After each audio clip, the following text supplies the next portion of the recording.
Hello and welcome along to Sportsbet TV as we look forward now to the very first day of Glorious Goodwood 2021 on Tuesday, the 27th of July. This is Paul Alster with you, of course, and I am really looking forward to Glorious Goodwood and also concurrently to the big meeting in Ireland at the Galway Festival where they race for 7 days and they start on Monday with a kind of lower grade card. It starts to really pick up during the week, and I will be offering a few tips during the course of the week at the Galway Festival as well as Goodwood.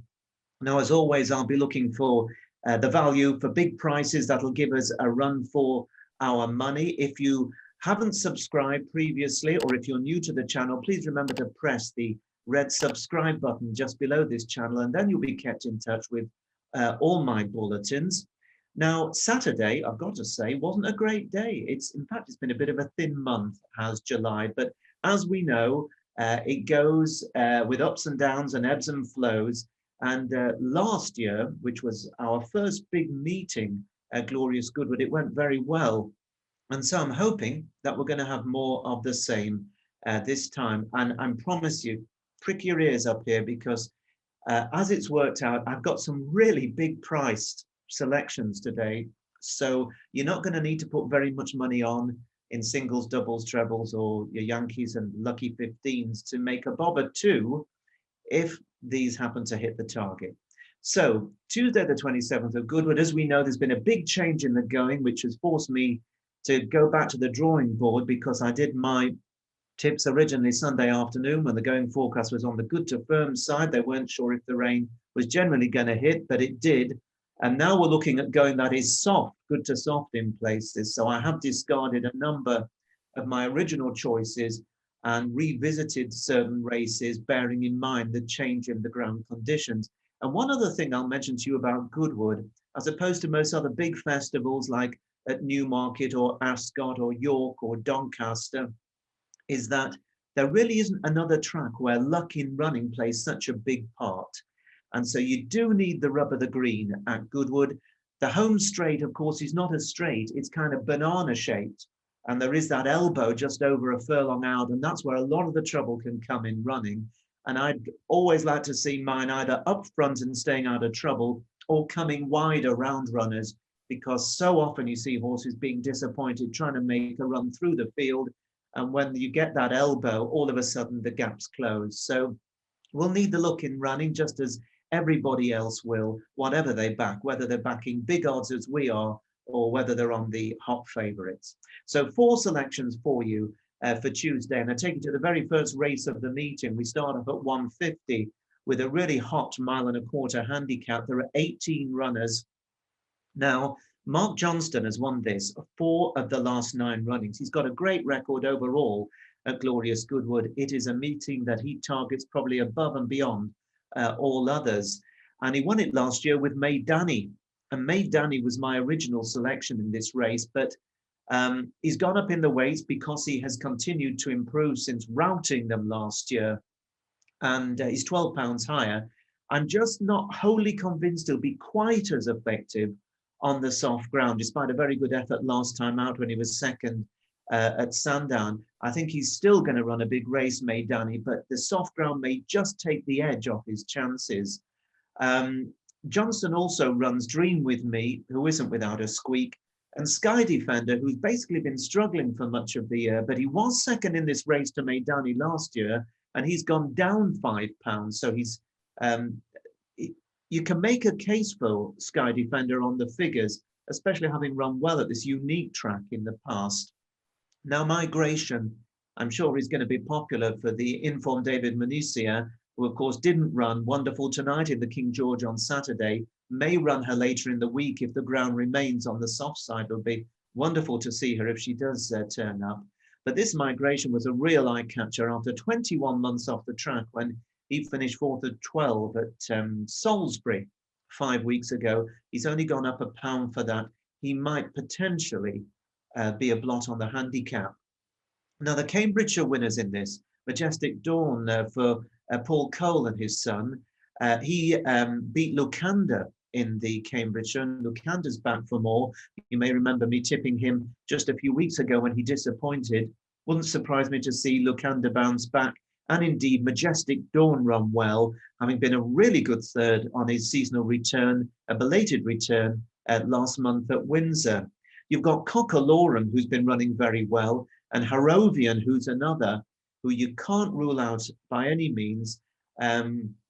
But because of the ground, as I say, I revisited this and I've come off Maidani and onto an outsider called Bugle Major, who is trained by Richard Hughes and is the mount of Pat Dobbs. Now, if you've been following racing for a while, you'll know that Richard Hughes was one of the great jockeys, and he was at his best at Goodwood. He was an absolute superstar around Goodwood, where you often need nerves of steel, and there aren't that many jockeys that were prepared to sit and wait the way Richard Hughes was over the years. And he won so many great races, particularly for the likes of Richard Hannon on horses like Paco Boy and Camford Cliffs and all those great milers. Now, he's proved to be a good trainer, and this Bugle Major is really interesting because he's a winner of 3 of his 10 races, and has done most of his racing in France. He didn't race as a juvenile. He then won both his starts in France as a 3-year-old before, obviously, he suffered some sort of serious setback. And he was off the course for 2.5 years. He was trained in France by an excellent trainer called Pascal Barry. Now, he showed that he retained plenty of ability when he came back last season. He won a 9.5 furlong race at Deauville, actually in January of this year. And then he went on to join Richard Hughes as recently as the 10th of May. And quite surprisingly, Richard chose to run him only 12 days later, because a lot of horses, particularly moving from one country to the other, moving from one stable to another in a different routine, different food, different water. He finished 5th of 6th at Newmarket on his debut, probably not quite settled in at that point. And then they decided to run him in the Royal Hunt Cup, which was a fascinating choice, dropping him back to a mile. And in the end, he finished 12th of the 30 runners. And if you get a chance to take a look at the Royal Hunt Cup, then have a look out for this Bugle Major, because time and time again, he was denied a run. Eventually, he saw a bit of daylight well inside the final furlong and stayed on to pass horses, and was what we call going on at the finish. He was really running on well through the line, even though the race was over. Now, it's my view that the horse would have probably finished 5th or 6th, maybe, if he had got a run. And I'm interested in him here. That day, back at Ascot, he was 150 to 1. So clearly everybody thought he's got no chance. He's been dropped £2 since then, and he's drawn here in stall 3, which is a good low draw. So if he can sit fairly close to the pace, then there's a chance, especially over this extended trip, that he could go really well. Now, most of the firms are going 20 to 1 about Bugle Major, but I've just seen that Bet365, at the time of this recording, Monday afternoon, have popped up with 33 to 1 being the offer. They're offering that for just the 4 places, but I think that's an interesting price to be part of, 33 to 1 each way. Bet Victor, if you're looking for 5 places, go 22 to 1. And if you want to play the 7 places, well, Sky Bet at the moment are going 20. So you can take your pick over the bigger odds or the more places. And as always, if you get the chance to place your bet with a bookmaker that will offer you the starting price, if it proves to be bigger than the price you take, then that's very well worth having on your side. But for me, Bugle Major 33 to 1, I think is a really good sporting bet to start off the meeting for a trainer who has such a brilliant record here as a jockey, and I'm sure would love nothing more than to hit the target as a trainer at this tremendous meeting at the first time of asking on Tuesday. Bugle Major. Now, my second selection is just over an hour later at Goodwood on Tuesday in the 3 o'clock, the Group 2 Lennox Stakes. Now, this race is over 7 furlongs. And this, to be honest, is a race that over the last decade has really been a good one for favourites. 7 of the last 10 winners have either been favourite or joint favourite. And they include Space Blues, who won this race last year for Charlie Appleby. And he's gone on to prove himself to be a very, very good horse. He won the Group 1 Prix Maurice de Guist back in August at Deauville. He went on to win a very valuable race in Saudi Arabia in January before disappointing when hot favourite for the Group 1 Alcoz Sprint at Meydan in March. But this is a horse who's got a lot of ability, and I think there's every reason to believe he'll be there or thereabouts, returning to the scene of his victory 12 months ago. But Charlie Appleby rather makes this a tricky choice for favourite backers, because he also runs the very talented 3-year-old Creative Force, who was a superb fifth, beaten just 2 lengths to Starman in the Group 1 July Cup last time out, staying on well over the 6 furlongs. He'd previously won the Jersey Stakes over 7 furlongs at Royal Ascot, which does appear to be his optimum trip, and that's what he will have on Tuesday. So Godolphin with a massive chance of the win, I would say, in this Lennox Stakes. But it's by no means cut and dry. There are plenty of other good horses in this, the likes of Kinross, Safe Voyage, the Irish Raider Real Appeal, Duke of Hazzard, who goes well on this course. Pogo was my original each-way choice for Charles Hills. I thought he'd run well, but although he has 4 months off, I think he's a better horse on decent ground. So I've decided reluctantly to overlook Pogo. Now, Happy Power is an interesting one for Andrew Balding. He's been running well in Group 1 and 2 prior to a disappointing run in the Summer Mile last time out of Group 2. But he has a big chance on his 4th place, the Dream of Dreams, in the Diamond Jubilee over 6 furlongs at Royal Ascot. Now, I was looking at the form of Happy Power, and I'm thinking this one's going to go well. It's a King Power horse, so obviously Sylvester de Souza, their retained jockey, is going to be on board. And then I see that Ryan Moore's on board. And this is when you start to try and think a little bit out of the box. Sometimes it works, sometimes it doesn't. But I was thinking to myself, so where is Sylvester? Why is Sylvester not riding Happy Power? And then I look around and see they've got another one in the race, an outsider. And Sylvester appears to have chosen 5,000 to 1. That's the name of the horse, not the odds. Wish it was. Also trained by Andrew Balding. So 5,000 to 1 for Andrew Balding and Sylvester de Souza for King Power is my choice here. He appears to be the preferred of the 2 King Power runners. But why? Why is he big odds when Happy Power is around the 10 to 12 to 1 mark? Has Sylvester missed a trick here, or does he know something that we don't? Well, he's had just 6 runs, this horse. He's a relatively lightly raced young horse. He won at Newcastle as a juvenile last season over 6 furlongs. And he went on to prove himself smart when finishing second to Alchemate in the Group 2 Mill Reef Stakes at Newbury on soft ground last season. Now, he went on to finish 7th to St Mark's Basilica in the Group 1 Dewhurst Stakes over 7 furlongs and ran well for a very, very long way in that red-hot race, which has been franked and franked again, in particular by the winner, who's a superstar, let's be honest. He had 8 months off, did 5,000 to 1, made no show in the 6 furlong Group 1 Commonwealth Cup. And then he ran a really strange race in a 4-runner affair at Haydock in a 7 furlong conditions race last time out, where he never really seemed to be travelling particularly well. But in the end, he stuck on to be 3rd to a horse called Mutasabek. It was a weird run. If you get the chance to look at it, you can judge it for yourself. But it was my view at the end, as the horse went through the line keeping on, that he's just coming to hand. And I think that Sylvester thinks this horse is going to improve. And I think that's why he's chosen 5,000 to 1 above his much shorter priced stable companion in the same ownership, Happy Power. Now, when you look at the figures, I think you have to believe that this horse does have a chance if he runs to his best of last season.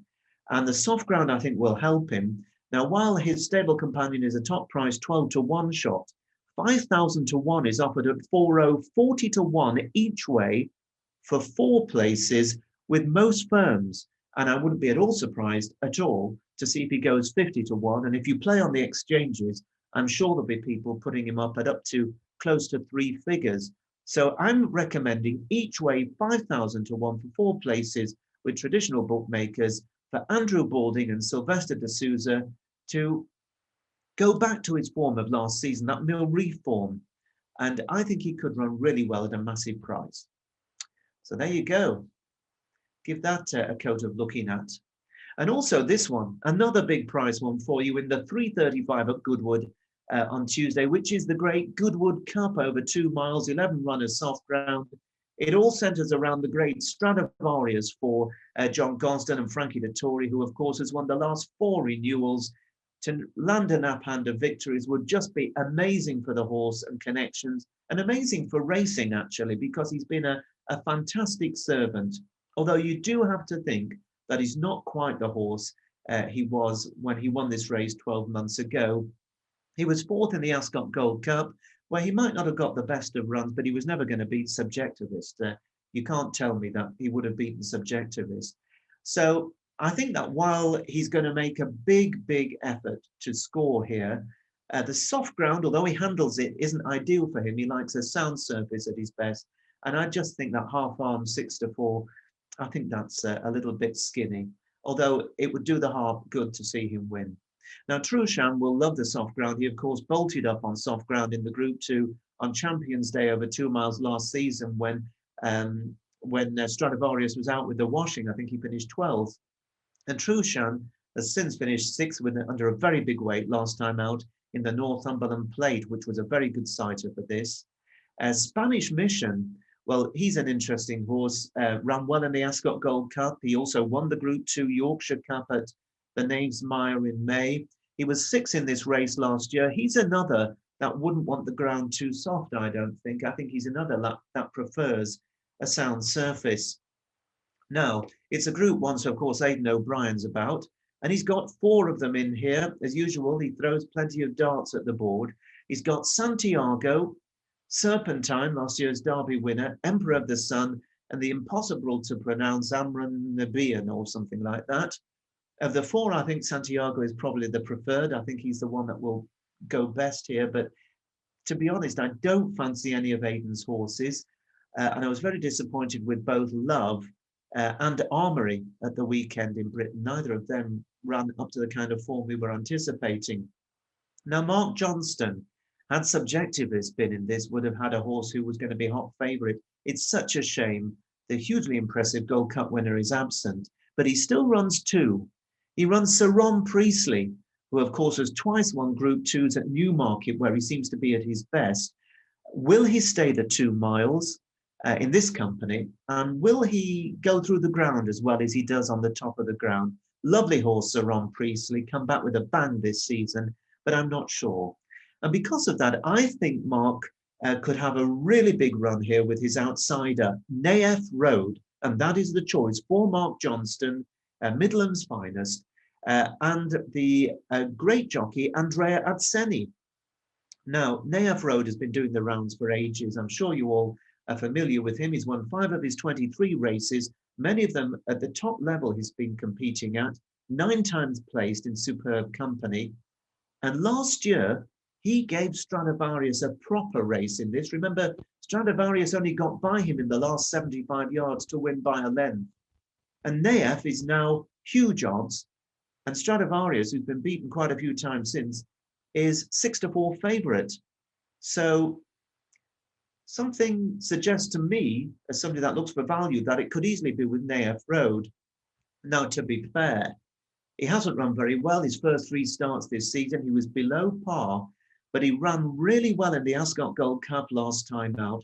And if you watch the race, as they came to the 2 furlong from home marker, he was banged there and he looked nailed on to finish in the first 3. He didn't quite get home, as it turned out, at that time, having previously been placed in the Gold Cup.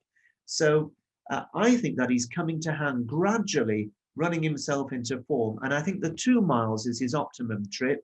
I think the good to soft, soft, good to soft, it may dry out a little bit before Tuesday's race is ideal.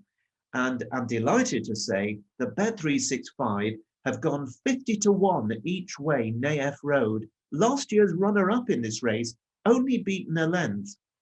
All the other firms go 33-1.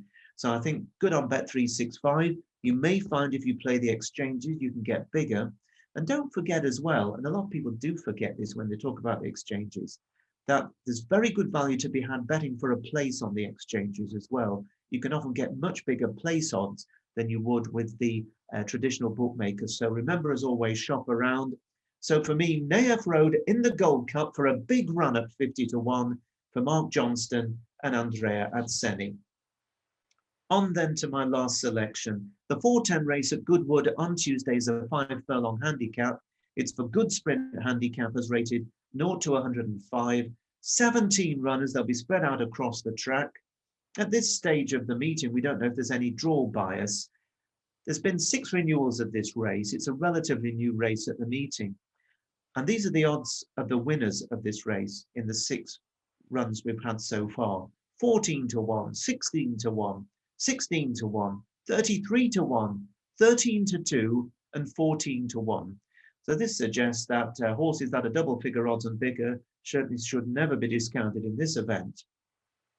Now, when I went through the race yesterday, Lord Ridderford was the one who stood out for me for John Quinn and Holly Doyle. It was my original choice, a horse who's well served by a sound surface, but the easy ground, I'm just not quite sure about it. And because of that, the horse that was my second choice is now promoted to be my selection, and that is Jabbarockie. Jabbarockie is trained by veteran trainer Eric Alston, who's been a superb handler of sprinters over the years, including some winning Group 1 level. And very interestingly, William Buick, who of course rode such a brilliant race to win the King George on Saturday, he rides Jabbarockie, who's now an 8-year-old. He's rated 100. He's probably as good now as he's ever been, Jabbarockie, and he's been having a great season. He won at Musselburgh, and then he went on to win at Chester's main meeting. And then he was expected to go well in the Group 2 at Haydock last time out, prominent until 2 out, and then faded very fast. And it turned out he went lame on his right fore. So an absolutely genuine excuse for him last time out. He's been given a bit of time since then. Now, he's never run at Goodwood, which is the only question mark here, because Goodwood is such a unique track as they come hurtling down the hill towards the finishing line. He's drawn 13, which I think is probably okay, more centre to stand side. Now, the interesting thing about this is that Eric Alston won the very first running of this race in 2015 with the 14 to 1 shot Ridge Runner. So he knows what it takes to win this race. And I think he's been eyeing this race for a while. But the thing that really turned me on to this horse is the booking of William Buick, who of course is a top jockey riding at the peak of his game. Now, Eric Alston has only ever turned to William Buick 4 times to ride horses for him. Now, that is very few times. And the remarkable thing is 3 of those 4 have won. So he's got a 75% strike rate when he rides for Eric Alston has William Buick. And because of that, I've been persuaded that this Jabbarockie is going to run really well. And if you excuse his poor run last time out when he went lame, he'd won his previous 2. He'll handle the surface. He's got a top jockey on who's clearly targeted by the trainer when the horses are fancied. And at 10 to 1 each way, at the time of this recording Monday afternoon with Bet Victor and William Hill, I think that Jabbarockie has to have a massive chance in that 4:10 race, and he looks good value. So, value seekers, those are my 4 selections for this very first of 5 days at Glorious Goodwood. I'll be back to you, of course, on Tuesday afternoon with Wednesday selections for Goodwood. And of course, I'll be looking at Galway as well, trying to see if there's any proper value. Don't go mad with your bets. It's going to be a really massive week. And at the type of odds I'm tipping, you don't need to have much on to make it count. Best of luck with those. I look forward to seeing your comments as always, those that disagree with me, those that think I'm barking up the wrong tree, those that think I might have found some value. It's always great to hear from you, whether or not you think that I'm on the right track. I'll be back tomorrow with more, but for now, from me, Paul Alster at Sportsbet, fingers crossed for a big run at Glorious Goodwood on Tuesday. Bye-bye for now.